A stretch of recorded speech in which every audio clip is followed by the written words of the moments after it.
Барлықтарыңызға сәлем. Егер сіздерге кефир немесе сүт қосылмайтын жай ғана судан жасалған өте дәмді болып шығатын блинчиктің рецепті керек болса, видеоны соңына дейін көруге кеңес беремін.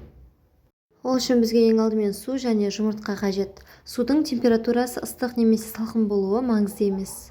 Кейін оны араластырамыз. Енді оның үстіне шекер және шемішкі майымызды қосамыз. Араластырғаннан кейін ұнымызға бір шай қасық разрыхитель қосамыз, яғни қопсытқыш. Кейін сол ұнымызды бір араластырып, оны бірнеше бөліктерге бөліп, сұйық қоспамызға қосып шығамыз. Массамызда ешқандай іртік қалдырмай, яғни бір қалыпқа түскенше жақсылап араластырып шығасыздар. Кейін тестамызға қайнап тұрған ыстық суды бірнеше бөліктерге бөліп, тағы да жақсылап араластырып шығамыз. Нәтижесінде сұйық осындай әдемі бір келкі масса дайын болып шығады.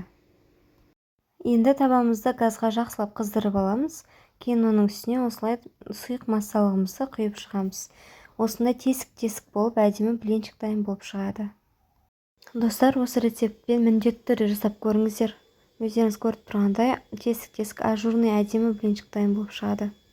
Үйде кефир немесе сүт жоқ кезде өте таптырмас, жасалу жолы оңай рецепттердің бірі.